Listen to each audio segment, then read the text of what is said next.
ತುಂಬ ಜನ ಈ ರಕ್ತಚಂದನಕ್ಕೂ ಸ್ಯಾಂಡಲ್ವುಡ್ಗೆ ಏನು ಡಿಫ್ರೆನ್ಸ್ ಅಂದರೆ, ರಕ್ತಚಂದನ ಬಂದುಬಿಟ್ಟು ನಿಮಗೆ ಈ ಯಾವುದದು ಪುಷ್ಪ ಮೂವಿಯಲ್ಲಿ ತೋರಿಸಿದಲ್ಲ ಆ ಮರ, ಎರಡಕ್ಕೂ ಏನು ಕಂಪೇರ್ ಮಾಡೋದಾದರೆ ರಕ್ತಚಂದನ ಇವಾಗ ಡಿಮ್ಯಾಂಡ್ ಅನ್ನೋದು ಕಡಿಮೆ ಇದೆ. ಫಸ್ಟು ರಕ್ತಚಂದನ ಭಾರತದಿಂದ ಬೇರೆ ಕಡೆ ತುಂಬ ಎಕ್ಸ್ಪೋರ್ಟ್ ಆಗ್ತಿತ್ತು, ಈಗ ಎಕ್ಸ್ಪೋರ್ಟ್ ಆಗ್ತಿಲ್ಲ.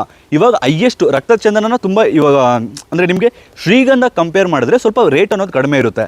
ಶ್ರೀಗಂಧಗೆ ಹೈಯೆಸ್ಟ್ ಡಿಮ್ಯಾಂಡ್ ಇರುತ್ತೆ.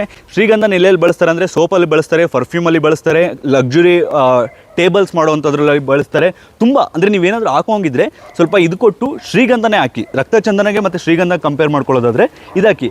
ಇದು ರಕ್ತಚಂದನ ಅಂತ ಏನಕ್ಕೆ ಕರೀತಾರೆ ಅಂದರೆ, ನೀವು ಸಹಜವಾಗಿ ವುಡ್ಡನ್ನು ಅಂದರೆ ಒಂದು ದೊಡ್ಡದಾದ ಮೇಲೆ ಅದನ್ನೇನಾದರೂ ಕಟ್ ಮಾಡಿದ್ರೆ ಅದು ಒಂಥರ ರೆಡ್ ಇರುತ್ತಲ್ವ, ರೆಡ್ ಬರುತ್ತೆ. ಸೊ ಇದು ಶ್ರೀಗಂಧದಲ್ಲೆಲ್ಲ ರೆಡ್ ಎಲ್ಲ ಬರಲ್ಲ, ಅದು ಮಾಮೂಲಿ ಥರ ಇರುತ್ತೆ.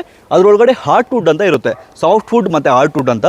ಸೊ ಹಾರ್ಟ್ ವುಡ್ಡು ನಿಜವಾದ ಗಂಧ, ಅದು 7 ವರ್ಷ ಆದಮೇಲೆ ಬೆಳೆಯೋಕ್ಕೆ ಸ್ಟಾರ್ಟ್ ಆಗುತ್ತೆ. ಮತ್ತು 15 ವರ್ಷ ಆದ ನಂತರ 20 ವರ್ಷ ಆದ ನಂತರ ಶ್ರೀಗಂಧ ರೇಟ್ ಬಿದ್ದೋಗುತ್ತೆ ಅಂತ ಹೇಳ್ತಿದ್ದಾರೆ. ಅಂದರೆ ಜಾಸ್ತಿ ಪ್ರೊಡಕ್ಷನ್ ಆದರೆ ರೇಟ್ ಕಡಿಮೆ ಆಗುತ್ತೆ ಅಂತ. ಆ ರೀತಿ ಏನೂ ಆಗೋದಿಲ್ಲ. ನಮಗೆ ಶ್ರೀಗಂಧ ಏನು ಡಿಮ್ಯಾಂಡ್ ಇದೆಯೋ ಇಡೀ ವರ್ಲ್ಡಲ್ಲಿ ಅದನ್ನು ಸಪ್ಲೈ ಮಾಡೋಕ್ಕಾಗ್ತಿಲ್ಲ. ಆ್ಯಂಡ್ ಈಗಲೂ ಕೂಡ 17,000ವರೆಗೂ ಕೂಡ 1 kg ಹೋಗ್ತಿದೆ. ನಾನು ಯಾವಾಗಲೂ ಕೂಡ ಕ್ಯಾಲ್ಕುಲೇಟ್ ಮಾಡುವಾಗ ಕೇವಲ 5,000 ರೂಪಾಯಿ ಅಂತ ಕೆಜಿಗೆ ಇಟ್ಕೊಳ್ತೀನಿ. ನಿಮಗೆ ಕನಿಷ್ಠ ಅಂದರೂ ಕೂಡ 5,000 ರೂಪಾಯಿ ಸಿಕ್ಕೇ ಸಿಗುತ್ತೆ. 15 ವರ್ಷದಲ್ಲಿ 20 kg ಒಂದು ಶ್ರೀಗಂಧ ಮರ ಬೆಳೆಯುತ್ತೆ. ನೀವು 100 ಮರವನ್ನು ಸಾಕಿದ್ರೂ ಕೂಡ 1 ಕೋಟಿ ದುಡ್ಡು ಮಾಡ್ಬೋದು.